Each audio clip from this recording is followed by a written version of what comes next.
Alright guys, so welcome back once again. If you're someone new to my channel, my name is Nikhilesh. Today's video is for all those students who are currently pursuing bachelor's in commerce or a bachelor's in business administration. If you are interested in the field of finance, this video is designed for you. I'll be taking help of presentation. If you want to jump directly where I'm talking about universities, then directly go here or continue watching, because in this video I will be sharing a lot more than just the university, starting from how do you validate your degree, what is the job opportunities available, what platforms you should go visit for a job, whether to do with internship, part-time job or a full-time job.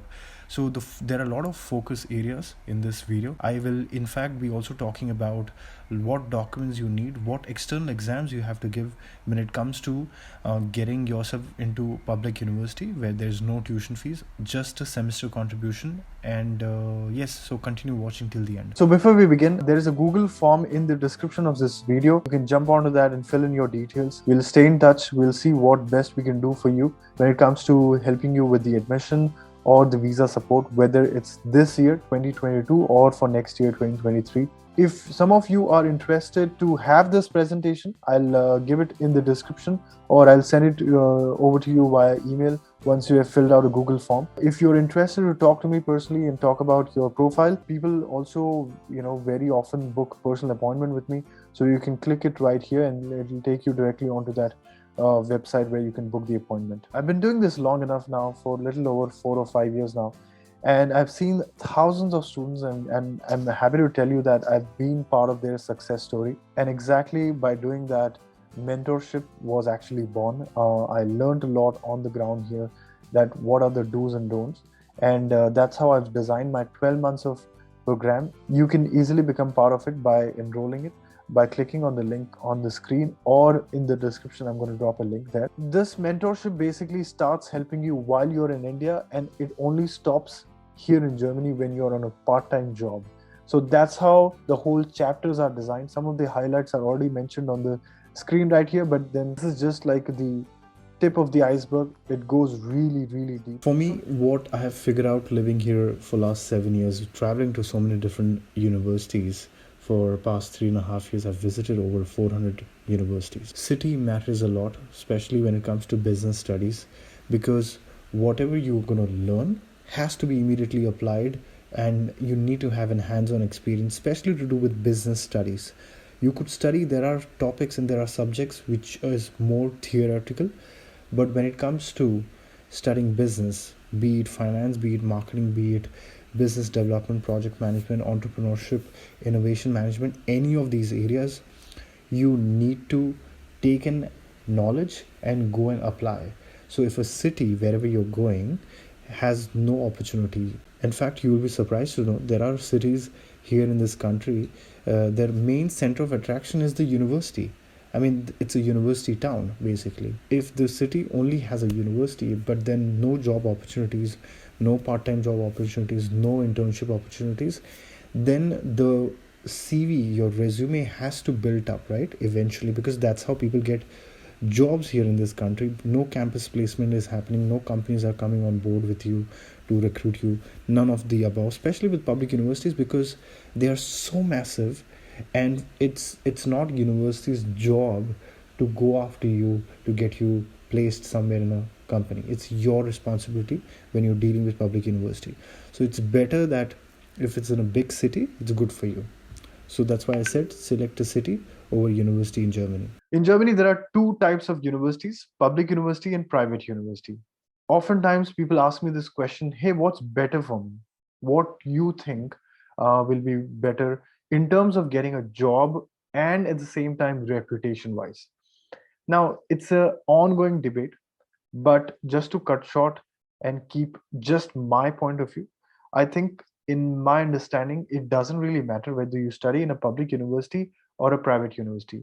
But when it comes to financials, because public university is having a very bare minimum cost, and if I'm financially constrained, and if I'm getting a admission in a tier 2, tier 3, tier 4 town, I will go, because it's saving a lot of money, you know. So in that case, surely I will go. The deadly combination would be big city public university, and which means no tuition fees. But with respect to private universities, mostly I've seen private universities, maybe few, like, handful of them are in a very small town here in this country, but majority of the public universities are in a big city in this country, in Germany. Reason being because they know that where the real business is happening, they have to set up their universities. How does this topic impact when it comes to getting a full-time job? Well, employers don't really care whether you go to public university or private universities. You can graduate from anywhere because skill is prioritized over everything here in this country. And that's what I love about the system, that if you're a high performer, if beside education, well, you have a space here. But solely based on the degree, if you think that you deserve to sit on a higher position in a company, no, that's not happening here in this country. All right, so moving from here on. So in Germany, when you plan to study masters, there are different degrees which are given out. Just to make one thing very clear, at the end of the day, the salaries are not given out based on what master's degree title you hold, whether you are from MA, MSc, MBA, MIM. Okay, so these degree titles don't decide the salary bracket. MSc and MA are primarily from public university. MBA and MIM are primarily from private universities. I won't be talking about these in detail much because I want to focus purely on the public university. But on the ground here, in reality, it is not making any difference. Yes, but if you want to do PhD, I think my suggestion would be that, hey, you go for MSc degree, then you have enough credits to go through, because MA degree is also sometimes of 90 ECTS, which is like 3-semester program, or sometimes even 1-year program, which is only 60 ECTS, whereas MSc programs are primarily 120 credits, what is the basic requirement when it comes to doing PhD. Most important external exams for business studies in public university. You need GMAT of 650 plus score. If you've given GRE, then you need 315 plus. Test AS. Test AS is nothing but an aptitude exam, what you can give. If you're watching me from India, there is a test center in Mumbai. So you can give test AS. It will exponentially increase your chances of you getting through the system. Until few years back, test AS was very focused amongst medical students. Now it's been given pretty much by even bachelor students and master students when they want to increase their profile strength. IELTS is something which I would recommend everybody should give 6.5 and above, academic IELTS. So to begin with, if you're someone who is currently studying, let's say in X university, okay, and you want to know whether your university or the course what you're studying in that university in your bachelor's, is that recognized or not as per German database, which is called as Anaben. Basically, in a nutshell, Anaben's job is to see the equivalence of your bachelor's, what you studied, bachelor's in mechanical in India, let's say for example, to bachelor's here in Germany in mechanical. And what you have to see is your university has something called as H+. So I'll quickly show you how you can check your university, whether it's approved by Anaben or not. Just go on Google and type anaben.de.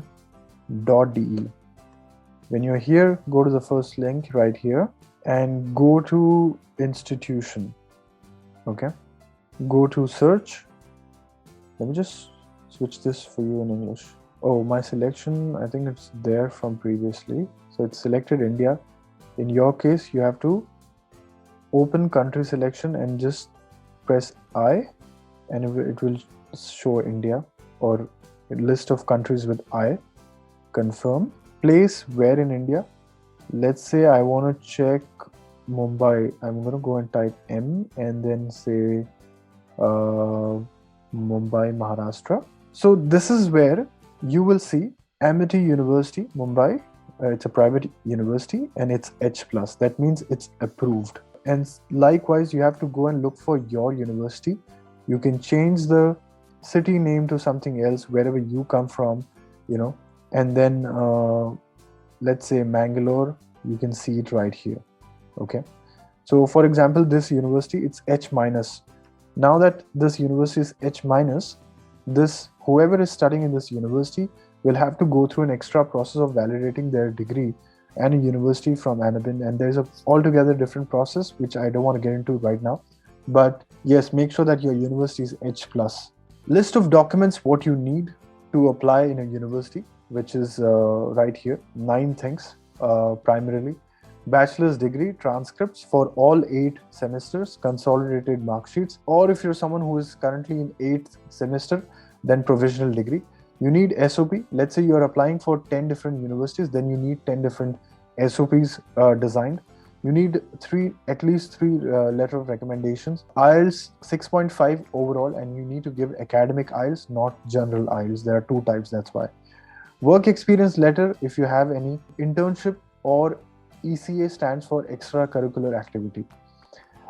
If you have published some academic papers, CV in Europass format, course module book. Course module book is basically your entire mechanical engineering, in a PDF format. What was the course content, what you were taught. You can get it from your administration. So these are the 9 documents which are the basis of application.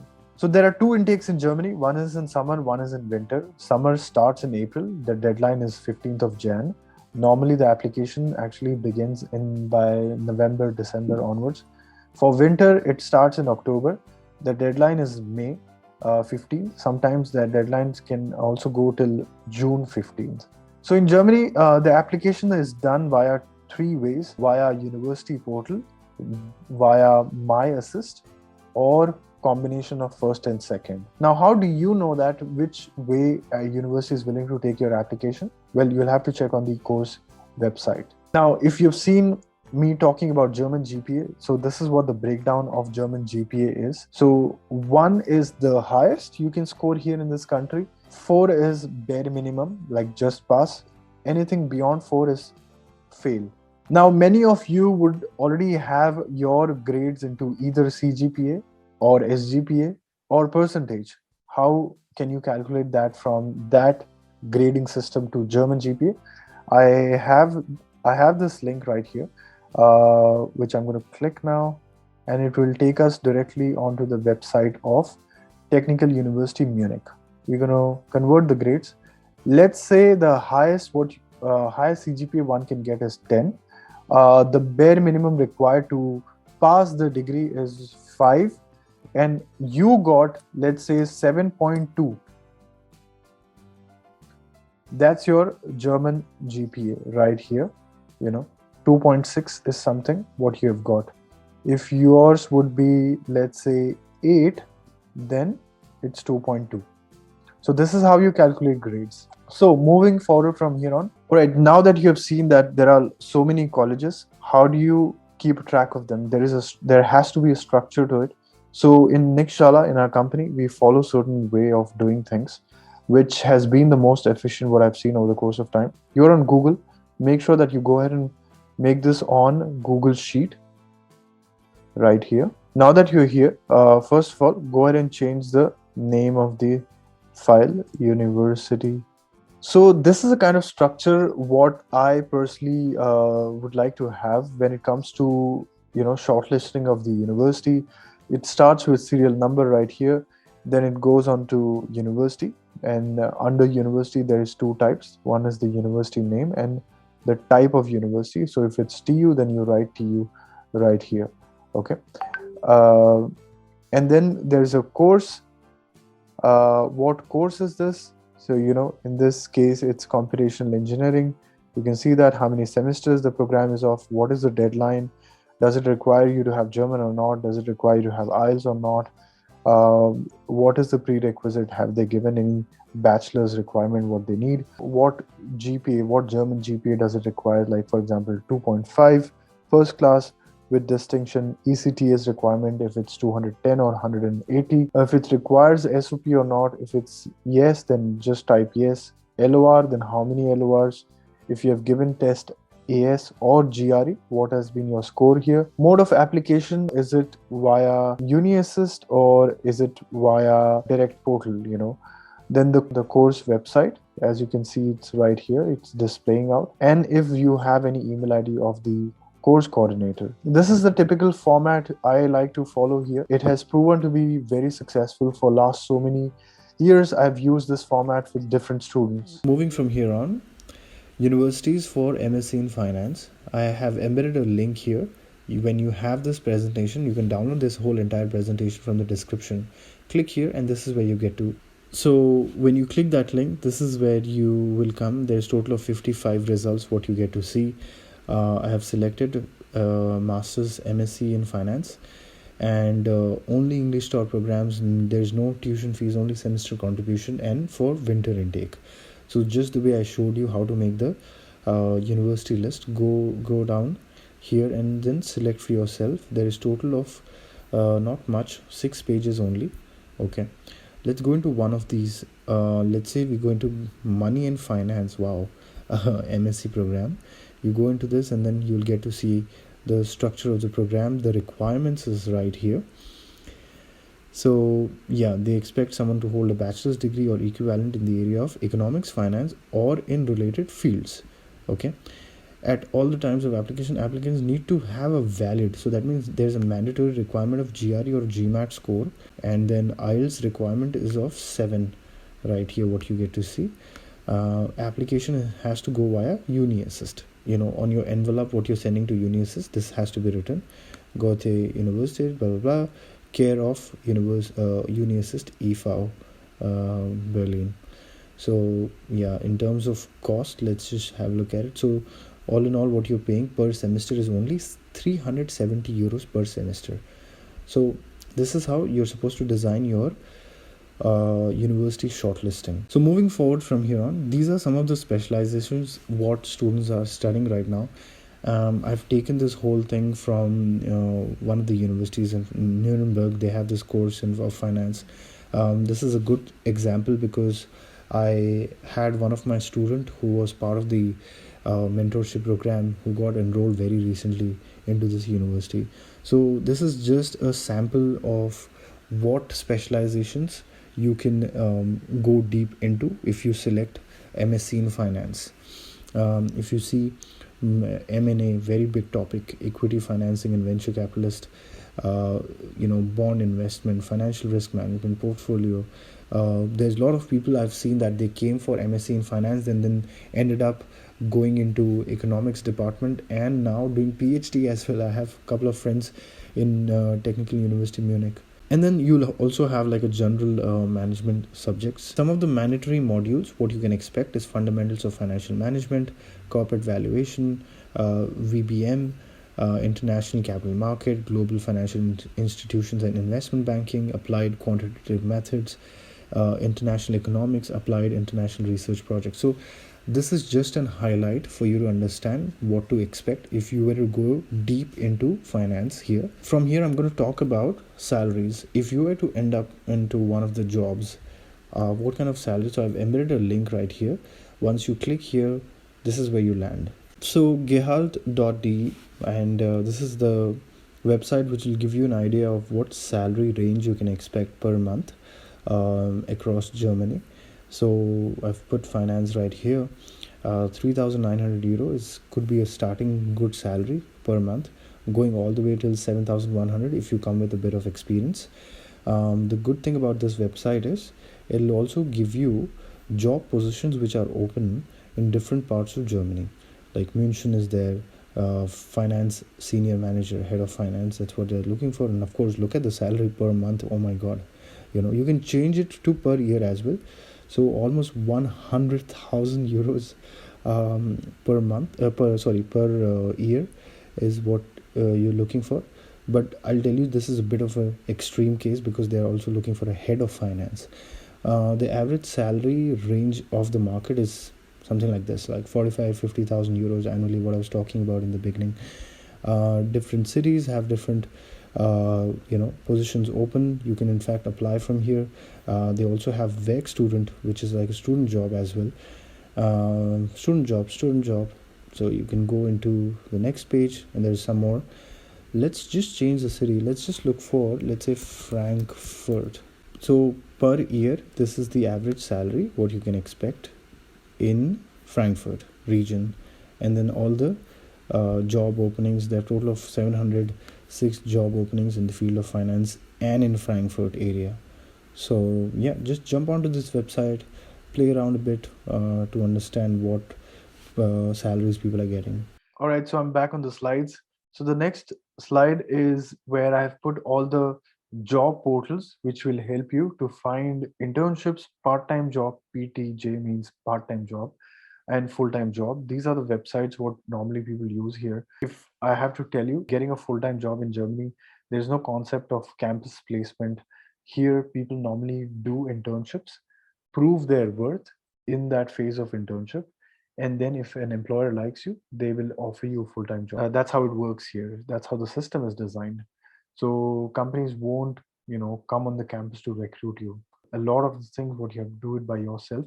Of course, universities do have a career department which will tell you what are the do's and don'ts of a cover letter or a CV, and where are the openings right now. But the real work has to come from you. We are on the last slide. If you want to get enrolled for the program, you can just click right here. As I said, you can have this PDF for yourself, and yeah, get in touch with us. We'll be happy to help you out. So yeah, if you have made it till here, thank you so much for tuning in. Now that you have the list of colleges and all the required documents, go ahead and apply, whether or not you want our help, but make sure that you're tight on your timeline, because that's where a lot of people make mistake. So having said that, thank you so much. And if you like this video, please go ahead and hit that thumbs up button. And I'm going to see you guys next time. Bye-bye.